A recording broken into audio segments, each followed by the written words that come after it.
ஞானானந்தமயம் தேவம் நிர்மலஸ்படிகாகிருதிம் ஆதாரம் சர்வ வித்யானாம் ஹயக்ரீவம் பாஸ்மகே. நேயர்கள் அனைவருக்கும் அஸ்ட்ரோ KS ஐயங்காரின் பணிவான நமஸ்காரங்கள்.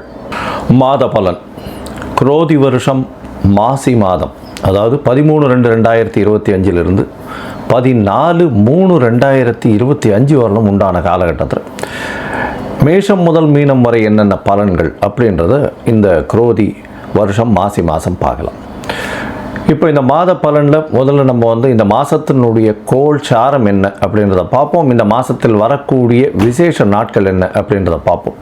அதற்கு பிறகு மாதத்தினுடைய ஒரு ராசிக்கான பலன் என்னன்றதை பார்க்கலாம். இந்த மாதத்தினுடைய கோள் சாரம் அப்படின்னு எடுத்தோமேயான ரிஷபராசியில் குரு வக்ர நிவர்த்தி ஆகிடுறார். இந்த மாதம் அதாவது தை 29ஆம் தேதி வக்ர நிவர்த்தி ஆகிடுறார். அதுவும் தனியாக ஒரு வீடியோ போட்டிருக்கேன், பாருங்கள். 29ஆம் தேதி தை மாதம் வக்ர நிவர்த்தி ஆனதுனால குரு 2ஆம் இடத்துல இருக்கார், அதாவது ரிஷபத்தில். மிதுனத்தில் செவ்வாய் வக்ரம், கன்னியில் கேது, கும்பத்தில் சனி, சூரியன் மற்றும் புதன், மீனத்தில் சுக்கிரனும் ராகுவும். இந்த மாதத்தில் பார்த்தாலேயானால் மாற்றங்கள் என்னென்ன வருது அப்படின்னு பார்க்கும்பொழுது, செவ்வாய் வக்ர நிவர்த்தி அடைகிறார். எப்போ அப்படின்னா இந்த மாதம் பிறந்து ஒரு 10 நாள்லேயே, அதாவது 21/2/2025 அன்றைக்கே செவ்வாய் வக்ர நிவர்த்தி. ஆனால் மிதுனத்தில் இருக்கார். இதை தவிர பார்த்தாலேயானால் புதன் இந்த மாதம் கும்பத்திலிருந்து மீனத்துக்கு போகிறார். அது 26/2/2025 அன்னைக்கு. அதற்கு பிறகு பார்த்தாலேயானால் 4/3/2025 அன்னைக்கு சுக்கிரன் வக்ரகதி அடைகிறார் மீனத்திலேயே. புதன் 9ஆம் தேதி அன்னைக்கு 9/3/2025 அன்னைக்கு வக்ரகதி அடைகிறார், அதுவும் மீனத்தில். இப்போது இந்த மாதத்தினுடைய கோள்சாரம் இது. பொதுவாகவே நம்ம மாத கிரகங்கள்னு சொல்லக்கூடியது சூரியன், செவ்வாய், புதன் மற்றும் சுக்கிரன், இந்த 4 கிரகங்களுடைய மாற்றத்தை வச்சு பேசுவோம். அதுவும் நம்ம சௌரமான மாதங்கள் அப்படின்ற ஒரு பட்சத்தை எடுத்து நம்ம பண்ணுறோம். இது சூரியன் ஒரு ராசியிலிருந்து அடுத்த ராசிக்கு செல்லும் பொழுது அதனுடைய மாற்றங்களை வைத்தே அதனுடைய அந்த சூரியனுடைய மாற்றத்தை வச்சே அந்த மாதத்தினுடைய பெயர், அதாவது கும்ப மாதம் அப்படின்னு பேர் வைக்கிறதுக்கு காரணமே மாசி மாதத்துக்கு கும்பத்தில் சூரியன் போகிறதுனால தான்.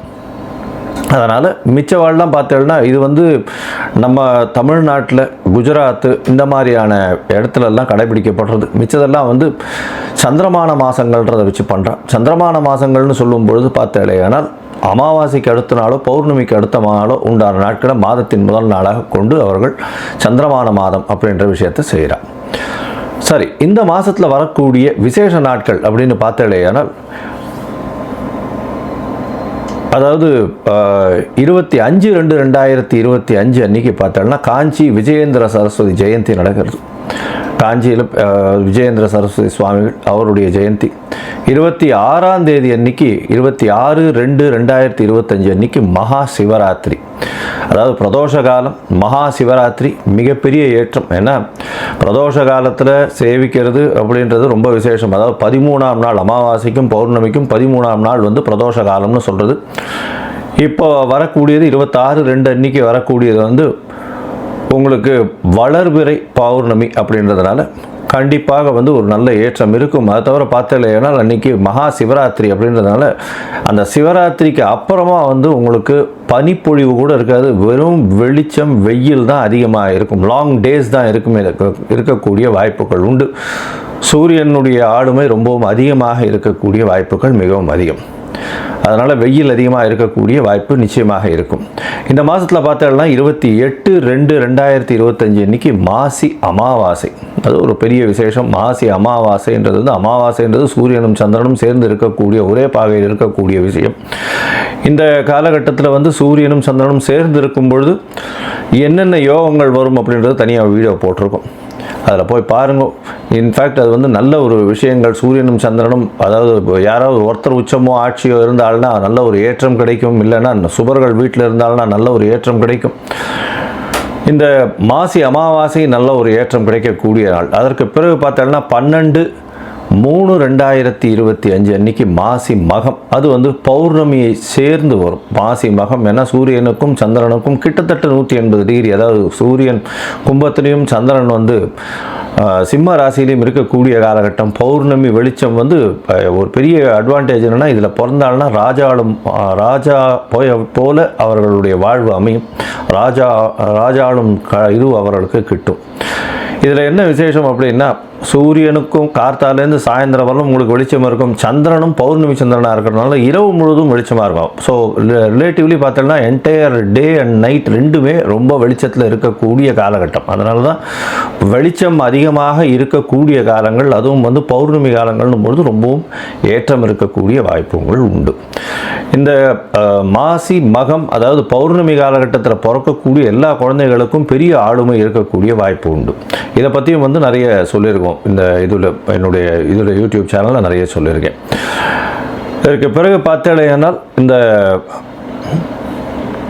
14/3/2025 அன்னைக்கு காரடையான் நோன்பு, இது வந்து ரொம்பவும் விசேஷமான காலகட்டம். காரடையான் நோன்பு அப்படின்னு சொல்லக்கூடியது வந்து மாசியும் பங்குனியும் கூடுறது அப்படின்னுவா. அதாவது கார் அப்படின்னா வந்து கருப்பு நிறம், இருண்ட இடம், யமலோகம் இதெல்லாம் குறிக்கக்கூடியது இந்த கார் அப்படின்றது. அடையான் அப்படின்னு, கார் அடையான்றது, அடையான் அடைய மாட்டான் அப்படின்னு சொல்லக்கூடியது. அதாவது பெண்கள் வந்து தன்னுடைய கணவருக்குன்னு, அதாவது திருமணமான பெண்கள் தன்னுடைய கணவருக்குன்னு விரதம் இருந்து செய்யக்கூடிய ஒரு பெரிய விஷயம் இது.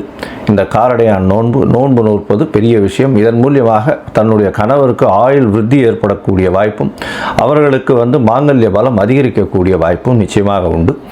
இதனால தான் கார் அடையான் நோன்பு அப்படின்னு பேர். இந்த சாவித்திரியினுடைய கதையை சொல்வா, சத்யவான் சாவித்திரியினுடைய கதையை சொல்வா. அவர் வந்து சத்யவானுடைய உயிரை மீட்டு கொண்டு வந்தவள் அப்படின்றதுனால அந்த காரடையான் நோன்பு மிகவும் விசேஷமாக சொல்லப்படுகிறது. பங்குனி மாதத்தின் முதல் நாள் அன்னைக்கு பண்ணுறது. அதனால் பங்குனி பிறந்த உடனே அதை பண்ணுவாள். நார்மலி பார்த்தாலேனால் அந்த காரடையான் நோன்பு டைம் வந்து சாயந்தரம் 5:30லேருந்து 6:30 வரும். அந்த டைம் வந்து நான் தனியாக போடுறேன் உங்களுக்கு. இதை தவிர பார்த்தோம்னா நார்த் இந்தியாவிலலாம் ஹோலி பண்டிகைன்றது விசேஷமாக கொண்டாடுவோம். ஹோலி பண்டிகைன்றது வந்து ஒரு அதாவது பெண்கள் வந்து தன்னுடைய தமையன் தம்பி, அதாவது பிரதர்ஸ் எல்லாருக்குமே, தம்பி அண்ணன்களுக்கு வந்து கயிறு கட்டி அவர்களிடம் சேவிச்சுட்டு அவர்கள்கிட்ட வந்து பைசா வாங்கிட்டு அவர்கள்ட்ட ஆசீர்வாதம் வாங்கிக்கிறதும், அவர்களுக்காக வந்து ரொம்ப வேண்டிக்கிறதும், அவர்களுடைய உடல்நிலை நல்லபடியாக இருக்கணும்னு வேண்டிக்கிறதும் அவர்களுக்கு பெரிய மகிழ்ச்சியை கொடுக்கும். ஆண்கள் பெண்களை வந்து தன்னுடைய என்ன சொல்கிறது சகோதரிகளாக பாவிக்கக்கூடிய ஒரு பெரிய ஒரு பண்டிகை. இது வந்து ஹோலி பண்டிகையாக கருதப்படுகிறது. இது வந்து நார்த் இந்தியாவில் ரொம்ப ஃபெமிலியர், மிகவும் அந்த கலர்ஃபுல் ஃபெஸ்டிவலாக இருக்கும், ரொம்ப ஏற்றத்தோடு இருக்கக்கூடிய காலகட்டம். சரி, இந்த மாதம் மேஷம் முதல் மீனம் வரை எப்படி இருக்குது மாசி மாதம் அப்படின்றத பார்ப்போம். அதற்கு முன்னாடி என்னுடைய மொபைல் நம்பர் கீழே ஸ்டாலிங்கில் போயிட்டுருக்கோம். உங்களுக்கு அஸ்ட்ராலஜிக்கல் கன்சல்ட் தேவைப்பட்டதுன்னா நீங்கள் எனக்கு ஃபோன் பண்ணுங்க. உங்களுடைய date, time, place of birth, உங்களுடைய பெயர், தாய் தந்தையர் பெயர் எனக்கு அனுப்புங்க. முதல்ல உங்களுடைய ஜாதகத்தை போட்டுட்டு அதில் வந்து உங்களுடைய நட்சத்திரத்தில் பாத சந்தி இருக்கா, நட்சத்திர சந்தி இருக்கா, அதை தவிர லக்ன சந்தி இருக்கா, லக்ன பாத சந்தி இருக்கா, இதெல்லாம் பார்த்துட்டு, ஏன்னா பொதுவாகவே இந்த சந்தி இருக்கும் பொழுது பார்த்தாலேயானால் அவளுக்கு எந்த ராசின்னே தெரியாது. அதனால் மிருகசீரிஷ நட்சத்திரம் நினச்சிட்டுருப்பா, அவள் வந்து ரிஷப ராசி நினச்சிட்டுருப்பா, மிதுன ராசியாக இருக்கும். இந்த காலகட்டத்தை பார்த்துட்டு உங்களுக்கு சொல்கிறேன். எனக்கு வரக்கூடிய ஜாதகத்தில் பார்த்தா பாதி பேருக்கு அவள் வந்து மிருகசீரிஷம் 1ஆம் பாதம் 2ஆம் பாதம் அப்படின்னு நினச்சிட்டு இருப்பாள். ஆனால் அவள் வந்து பார்த்தாள்னா 3-4 பாதத்தில் இருப்பாள். அதனால் வந்து ரிஷபராசின்னு நினச்சிட்டு இருப்பா, மிதுன ராசியாக இருக்கும். அதே மாதிரி துலா ராசின்னு நினச்சிட்டு இருப்பா, அவளுக்கு விருச்சிக ராசியாக இருக்கும். அந்த மாதிரி வந்து பாத சந்திகள் வந்ததே ஆனால் அவர்கள் எந்த ராசியில் இருக்கான்னு தெரியாமையே அவள் வந்து கோவிலில் போய் அர்ச்சனை பண்ணிட்டு இருப்பாள். 40 வயசு 50 வயசு இந்த மாதிரி இருந்துட்டு இருப்பாள். அதனால் முதல்ல வந்து உங்களுடைய நட்சத்திரம், உங்களுடைய நட்சத்திரத்தினுடைய பாதம், அப்போ வந்து என்ன ஆகும் அப்படின்னா, இப்போ நீங்கள் வந்து இப்போ நல்ல நேரம் நடந்துட்டுருக்குன்னு நினச்சிட்டு இருப்பீங்க. ஆனால் உங்களுடைய ஜாதகத்தில் இருக்கக்கூடிய லக்னத்திற்கு பார்த்தாலேயானால் நல்ல நேரம் நடக்கிறது நினச்சிட்டு இருப்பீங்க. ஆனால் உங்களுடைய தசை நல்லபடியாக வேலை செய்யாது. காரணம் என்னென்னா, பாதங்கள் மாறி போய் உங்களுடைய ராசி, லக்னத்தினுடைய லக்னம் இருக்கக்கூடிய ராசி எல்லாமே மாறி இருக்கும். அதனால் முதல்ல வந்து உங்களுடைய லக்னம் சரியாக இருக்கிறதா, லக்ன பாத சந்தி கரெக்டாக இருக்கா, நட்சத்திரம் சரியாக இருக்கா, நட்சத்திர பாத சந்தி கரெக்டாக இருக்கா அப்படின்றத தெரிஞ்சுட்டு உங்களுக்கு அப்பாயின்மெண்ட் கொடுக்குறேன். என்னுடைய கட்டணம் என்னன்றதை சொல்கிறேன், அதை பாருங்கள், அதை அனுப்புங்க. அதை அனுப்பிச்சதுக்கப்புறம் உங்களுக்கு அப்பாயின்மெண்ட் தரேன், அதுக்கப்புறம் பேசலாம். சரி, இப்போ மேஷம் முதல் மீனம் வரை மாசி மாதம் குரோதி வருஷம் 2025 பலன்கள் ஒன்று ஒன்றாக பார்க்கலாம். விருச்சிகம், விசாகம், அனுஷம், கேட்டை இந்த 3 நட்சத்திரம் 9 பாதங்களை கொண்ட ராசி. ராசியின் அதிபதினு சொல்லக்கூடியவர் செவ்வாய். ராசிக்கு 8ஆம் இடத்துல வக்ரகதியில் இருக்கார். ராசிநாதன் ராசிக்கு 8ஆம் இடத்துல இருக்கிறது மூலியமாக மனசுக்குள்ள சிறு கிளேசங்கள் இருக்கக்கூடிய வாய்ப்பு, மனசுக்குள்ள சிறு சிறு என்ன சொல்வது பிரச்சனைகள், ஸ்ட்ரெஸ் கொஞ்சம் அதிகமாக இருக்கக்கூடிய வாய்ப்பு இருந்தாலும் 6ஆம் அதிபதி 8ஆம் இடத்தில் போய் இருக்கிறதும் வக்ரகதி அடைகிறதும், அது தவிர வக்ர நிவர்த்தியாய் ஒரு 10 நாளில், அதாவது 21/2/2025 பார்த்தோம்னா வக்கர நிவர்த்தி ஆகிடுறார். இந்த வக்கர நிவர்த்தியின் மூலியமாக பார்த்தோம்னா 6ஆம் அதிபதி 8ஆம் இடத்துல இருக்கிறது ரொம்ப விசேஷம். இதன் மூலியமாக ஒரு மறைவு ஸ்தானாதிபதி இன்னொரு மறைவு ஸ்தானத்தில் போய் இருக்கிறதன் மூலியமாக வேலை நிமித்தமாக வெளியூர், வெளிமாநிலம், வெளிநாடு போகக்கூடிய வாய்ப்பு நிச்சயமாக உங்களுக்கு வரும். உங்களுடைய ராசிக்கு பார்த்தோம்னா சப்தமத்தில் குரு இப்போ வக்கர நிவர்த்தி ஆகிடுது. அதனால் நல்ல ஒரு ஏற்றமான காலம். 7ஆம் இடத்துல வந்து குரு இருக்கிறதுனால திருமண பாக்கியம் ஏற்படும். இளைஞர்களுக்கு அதாவது திருமணத்துக்கு பார்த்து கொண்டிருக்கக்கூடிய குழந்தைகளுக்கு கண்டிப்பாக திருமணம் ஏற்படக்கூடிய வாய்ப்புகள் நிச்சயமாக உண்டு. உங்களுடைய ராசிக்கு 7ஆம் இடத்துல குரு இந்த தை 29 வக்கர நிவர்த்தி அடைகிறது பெரிய விசேஷத்தை கொடுக்க போகிறது. கண்டிப்பாக திருமண யோகம் வந்தாச்சு. திருமணத்திற்கு டேட் ஃபிக்ஸ் ஆகிடும். அடுத்த சித்திரை வைகாசியில் கல்யாணம் ஆகக்கூடிய வாய்ப்புகள் நிச்சயமாக உண்டு. இந்த மாதத்தில் பார்த்தலையானால் உங்களுடைய ராசிக்கு சப்தமாதிபதியும் 5ஆம் இடத்துல உச்சம் பெற்று போகிறது பெரிய விசேஷம். அதாவது சப்தமாதிபதினு சொல்லக்கூடியவர் சுக்கிரன், அவர் 5ஆம் இடத்துல உச்சம் பெற்று போகிறார். 5ஆம் இடத்துல உச்சம் பெற்று போகும்போது 5-7 பரிவர்த்தனை வருது. அது தவிர 5ஆம் அதிபதி 7ஆம் இடத்துலையும் இருக்கிறது பெரிய விசேஷம். அது தவிர பார்த்தீங்கன்னா காதல் வயப்படக்கூடிய வாய்ப்புகள் நிச்சயமாக உண்டு. காதல் வயப்பட்டாலும் அதாவது குடும்பத்தினர் சம்மதத்தோடு தான் வந்து திருமணமாகக்கூடிய வாய்ப்புகள் நிச்சயமாக இருக்கும். ஏன்னா 5-7 சம்பந்தம் வருது. அதை தவிர 2 பேருமே சுபர்களாக இருக்கிறதாகவும், இதை தவிர பார்த்தலையானால் 5ஆம் அதிபதி 7ஆம் இடத்துலையும் 7ஆம் அதிபதி 7க்கு 11 இருக்கிறதும் ரொம்ப பெரிய ஏற்றத்தை கொடுக்கக்கூடிய காலகட்டமாக அமையப்போகிறது. எதிர்பாலினத்தவர் மூலியமாக நல்ல ஒரு ஏற்றம் இருக்கக்கூடிய காலகட்டம். அதை தவிர வெற்றிகள் எல்லாமே நிச்சயமாக இருக்கும். கூட்டு தொழிலில் பெரிய ஏற்றம் கிடைக்கக்கூடிய காலகட்டம். உடல் நலத்தில் நல்ல ஏற்றம் இருக்கும். பண வரவிற்கு பஞ்சம் இருக்காது. உங்களுடைய ராசிநாதனே 2ஆம் இடத்தை பார்க்குறார். பணம் வரவு நிச்சயமாக இருந்து கொண்டே இருக்கும், கவலைப்பட தேவையில்லை. உங்களுடைய ராசிக்கு பார்த்தலையானால் இந்த மாதம், அதாவது குரோதி வருஷம் மாசி மாதத்தில் அதாவது 10ஆம் அதிபதினு சொல்லக்கூடிய சூரியன் 4ஆம் இடத்துல போய் இருக்கார். அது வந்து சற்று பிரச்சனையை ஏற்படுத்தக்கூடிய வாய்ப்பு உண்டு. உங்களுடைய தொழிலில் சற்று கம்ஃபர்ட் கம்மியாகும். கம்ஃபர்ட்னா சுகங்கள் கம்மியாகக்கூடிய வாய்ப்பு. 4ஆம் இடத்துல இருக்கக்கூடிய சனி அர்த்தாஷ்டம சனியை குறிக்கிறது. உங்களுக்கு புதுசாக வீடு ஏதாவது வாங்கணும்னு போனீங்கன்னா அங்கே வந்து லிட்டிகேஷன்ஸ் பிரச்சனைகள் வரக்கூடிய வாய்ப்புகள் நிச்சயமாக உண்டு. வேலை செய்யும் இடத்தில் தொழில் நிறுவனத்தின் அதிபதியாக இருந்தால் பிரச்சனைகள் நிச்சயமாக இருக்கக்கூடிய வாய்ப்புகள் உண்டு.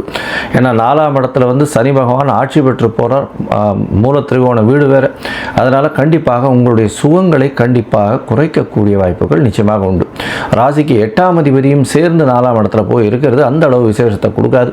வெளிநாட்டிலிருந்து பணம் வரக்கூடிய வாய்ப்பு, வெளிநாட்டு முதலீடு வரக்கூடிய வாய்ப்புகள் இந்த மாதத்தில் நிச்சயமாக இருக்குது.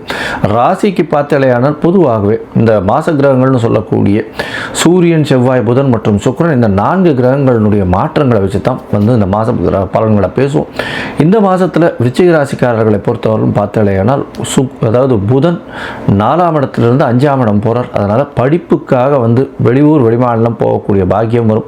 5ஆம் இடத்துல சுக்கிரன் இருக்கிறதுனால கண்டிப்பாக திருமணமாய் ரொம்ப நாள் குழந்தை பிராப்தி இல்லாதவர்களுக்கு குழந்தை பிராப்தி ஏற்படக்கூடிய வாய்ப்புகள் நிச்சயமாக இருக்கும்.